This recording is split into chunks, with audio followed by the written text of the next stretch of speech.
And so today we're going to discuss 5 truths about ghosting that is going to help you move on. And we're going to focus on how to reframe negative stories by identifying 5 myths that can emerge to torture us after we have been ghosted. And I have a personal relationship to this subject here today, and I'm going to tell you more about that as well. Now, before we dive into it, if you are new to my channel, welcome. My name is Brianna McWilliam, and I'm a licensed and board-certified creative arts therapist, author, and educator with over 13 years in the field. And it's my mission to help insecure lovers go from self-doubting to self-sovereign and calling in those soul-shaking, passionate partnerships that they want, without having to talk in circles around their feelings for hours or even years on end with no tangible result. And I do this using the McWilliam method, which is comprised of 3 basic tools and principles, and that is cognitive reframing, body activation, and arts-based experiential. And so here today, we are going to be tackling some cognitive reframing. So make sure that you subscribe and ring the bell for notifications, because I put out videos on Mondays and Thursdays, and often we do some monthly live Q&As, and I would not want you to miss out. And so the first myth is, I must have done something wrong. But the truth is, sometimes if you are single and you have been ghosted, it is because you are doing something right. So at the core of my approach to attachment styles in adult romantic relationships is a belief that you have to embrace the spiritual aspects of yourself to truly experience felt security on a visceral level. And spirituality, as I define it, is quite simply what life means to you. And by extension, how you make meaning of your life experiences. And so this requires assuming a process of internal inquiry, right? Asking yourself questions about why you do the things that you do. And that is going to allow you to have access to the various, what I'm going to call self parts, which are always moving around and becoming more or less activated in your life, depending on what developmental stage you are in and your life circumstances. So predominantly, we are taught that we are subject to the conditions around us.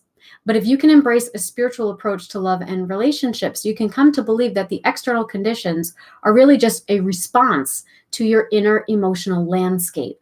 And that landscape represents whatever contrasts, or let's say conflicts, your soul may be calling in, so that we can expand more fully into what I call the circumference of what your greatest potential or purpose might be on this earth. And as an aside, I believe that your potential and your purpose are 2 separate things. And if you want to learn more about that, I invite you to check out my video, The Radical Truth About Unfulfilled Potential. It's probably not what you expect.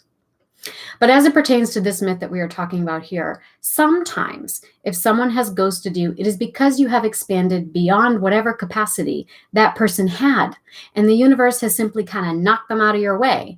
So rather than think of ghosting as a form of rejection, you might reframe that to think of it as a form of protection. You are being protected by the laws of the universe from having to learn a lesson that you already know. So in other words, let the universe sort it out for you. You might be in a habit, however consciously or unconsciously, of choosing partners that suit a certain paradigm of love for yourself. And so the universe steps in, pushes them off your path, and says, whoops, nope, try again. Sorry. Don't worry, though. Keep going. Each one is a little bit better, is a little bit closer, and you are going to nail it eventually, right? So I would have you reframe that story from, I must be doing something wrong, to I must be doing something right. If these ambivalent, inconsistent folks who are afraid of emotional honesty keep falling off my path with increasing frequency, I guess I'm not a match for that anymore, and it's not taking as long for that fact to surface. Sweet! That means that this is not a waste of my time, and that, in fact, it is saving me time, right? Now, the second myth is that the ghoster is an asshole and completely disregarding of my feelings. But the truth is, not always. Sometimes they may feel it is, in fact, the kindest thing to do for both of you from their perspective. So if you're upset over someone ghosting you, it's likely because you thought they were a pretty great person while they were still around. And you're really upset over the loss over how it felt to be around them and the abruptness of the disconnection without a context for understanding what it means, if anything. And so imagining now that they must have really been an asshole beneath it all is also kind of a painful story to tell yourself, because that means that you're telling yourself a story about being stupid enough to be fooled by an asshole, which invalidates all the good things, thoughts, feelings you discovered within yourself when you were with them. So you're choosing a story that does not serve you. And in effect, it's kind of throwing out the baby with the bathwater, which is an expression that means that you're tossing out all the good with the bad. So I would have us write a different story, and I'm going to share my own personal story and recent relationship to ghosting to illustrate my point. So a few months ago, I took a trip to Mexico, and I met a warm, friendly, sexy, interesting, and creative man the second I stepped off the plane. We spent a lot of time together, and I enjoyed him so much that I went back a few months later. And the second visit was even better than the first. He did all the little nurturing things that partners do to make you feel cared for. He would sing me to sleep every night playing the guitar. He would push the hair off my face and make sure that I had eaten enough. He'd make me walk on the inside of the sidewalk away from the cars. He would make sure that my seatbelt was secure whenever we would get in the car. He would take me to his favorite restaurants and historical spots.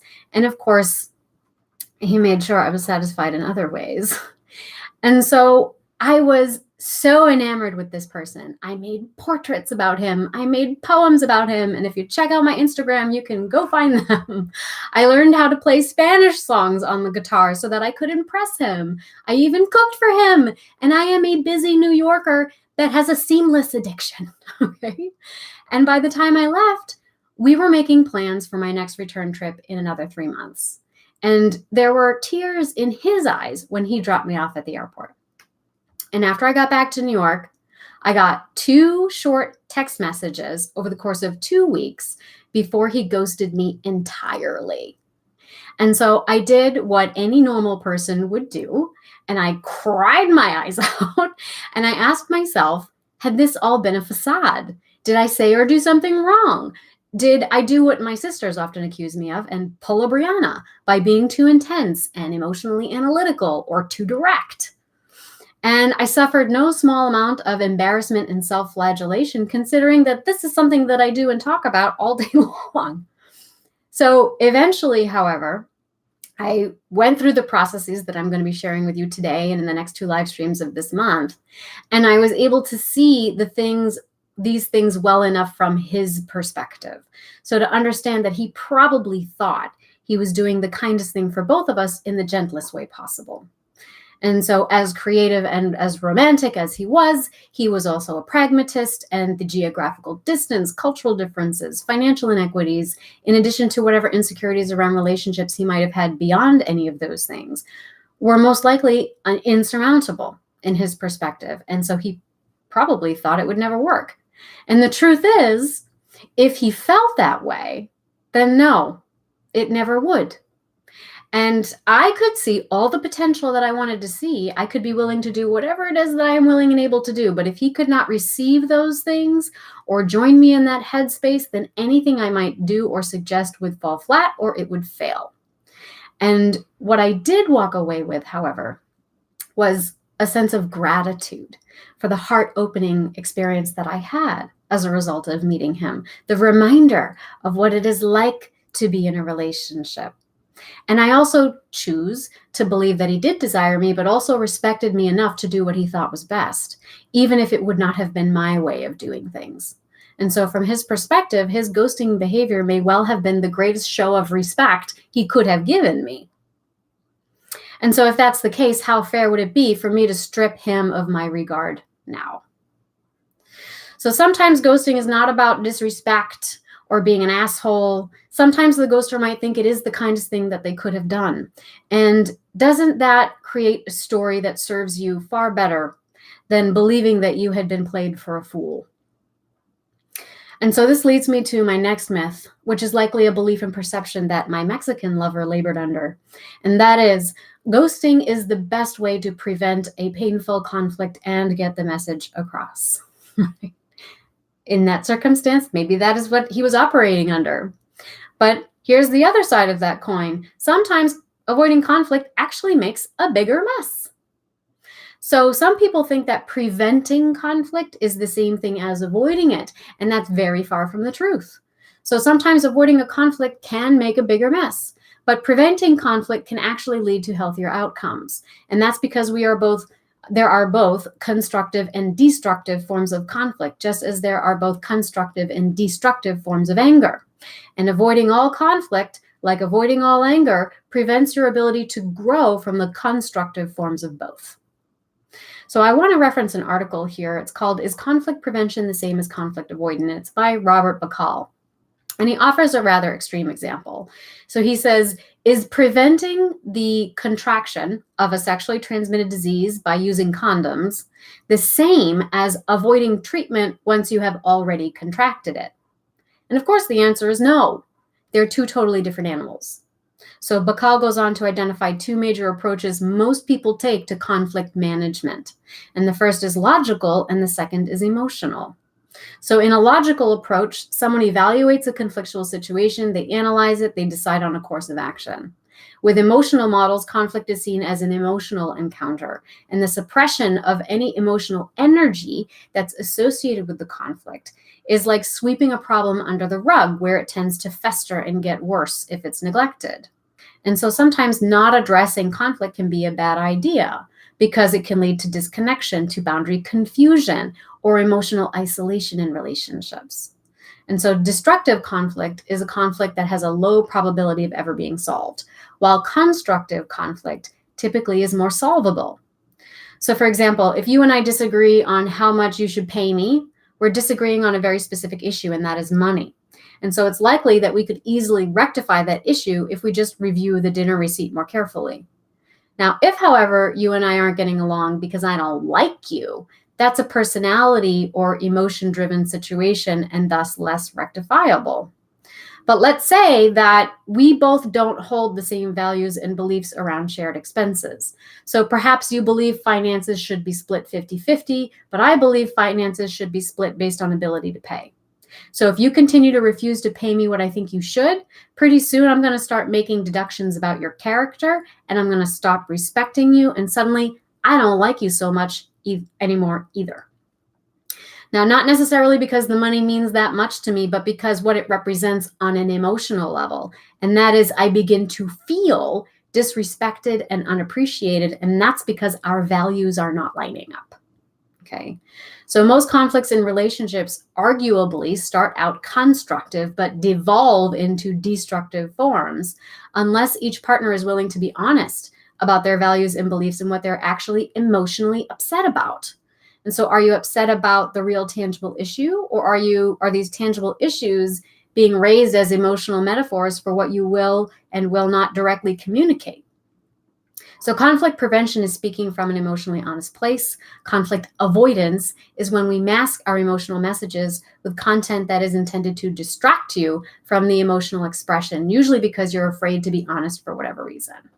So bringing it back, ghosting in this framework is a way of avoiding emotional honesty and can lead to destructive conflicts for both the ghoster and the ghostee. So for the ghoster, it can lead to continued boundary confusion and fears around constructive conflict, which means that they're never going to reap the benefits of that. For the ghostee, they're robbed of an opportunity to learn more about why things ended, to make changes if they want to receive an explanation that might aid in closure, and also to benefit from constructive conflict. Okay, Brianna. Well, so if what you're saying is true, then logically, shouldn't we come to the conclusion illustrated by our fourth myth, which is that, well, then ghosting must not be the best way to get a message across.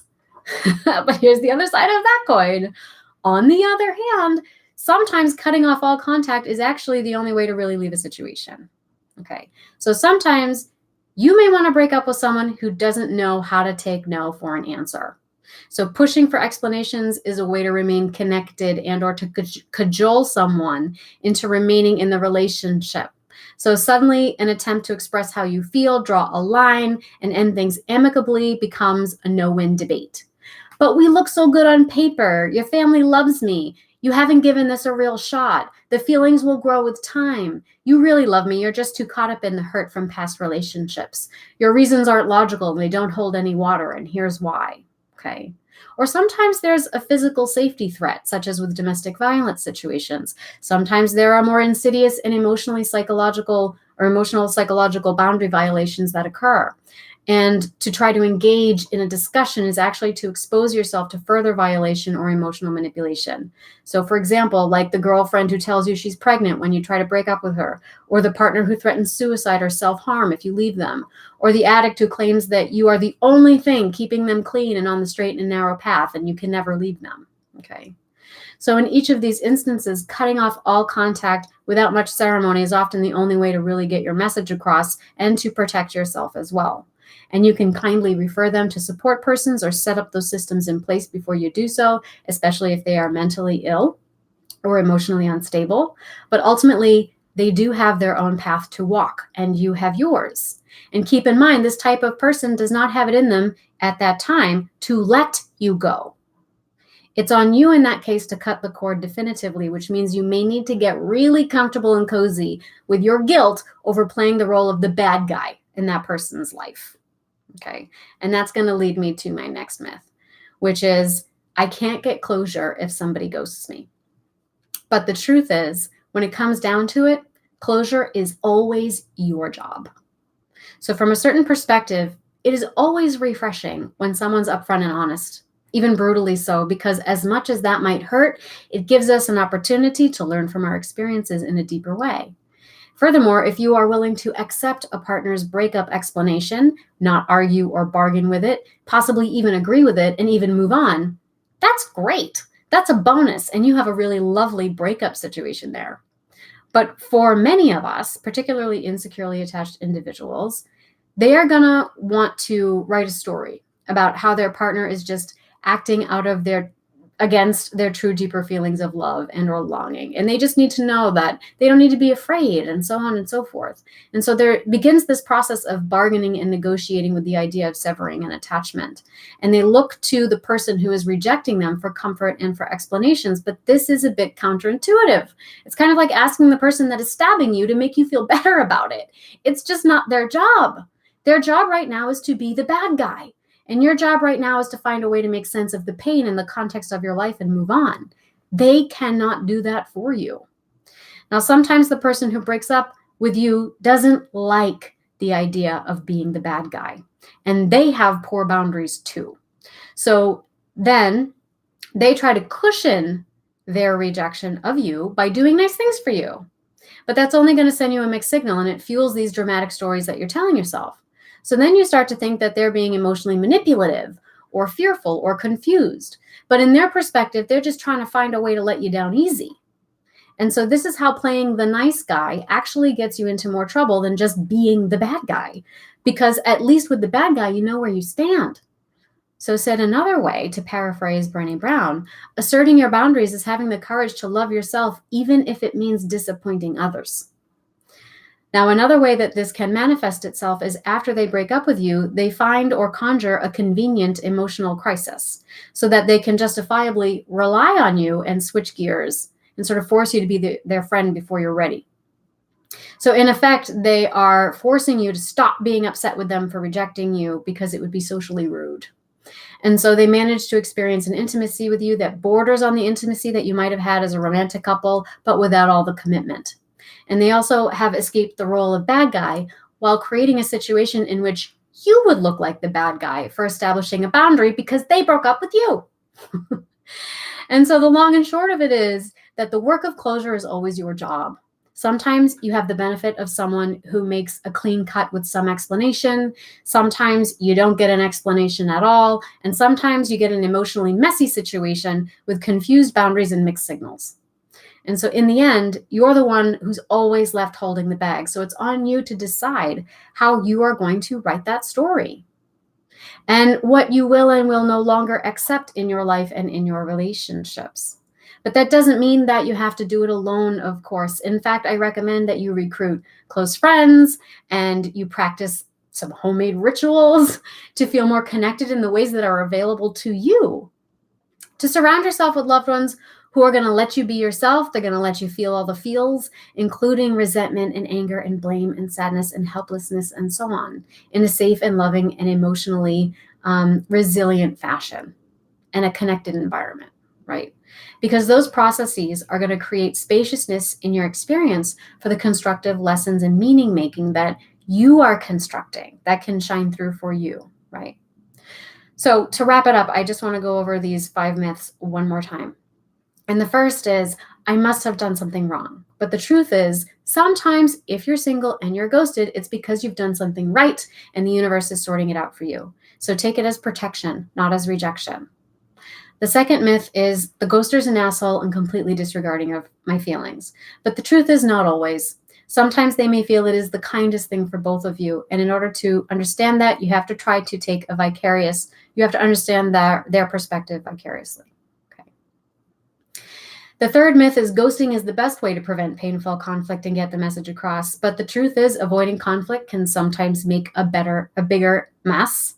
The fourth myth is that ghosting is not the best way to get the message across. But on the other hand, sometimes cutting off all contact is the only way to leave a situation. And the fifth myth is that I cannot get closure if somebody ghosts me. But the truth is, when it comes down to it, closure is always your job. So if I were to summarize all of these myths and truths all together, I would say it's not what you do or don't do, it's your vibe while doing it. And the only person in charge of your vibe and the story that you are going to write and what you are going to take with you into the next phase of whatever it is that you are doing, your love life, your work life, your relationships in general, is the story that you are going to be writing around it. And that is what cognitive reframing is all about. Okay. So I would love it if you have any thoughts or questions to see those in the comments there, because sometimes I pop in and I do some live streams to answer them.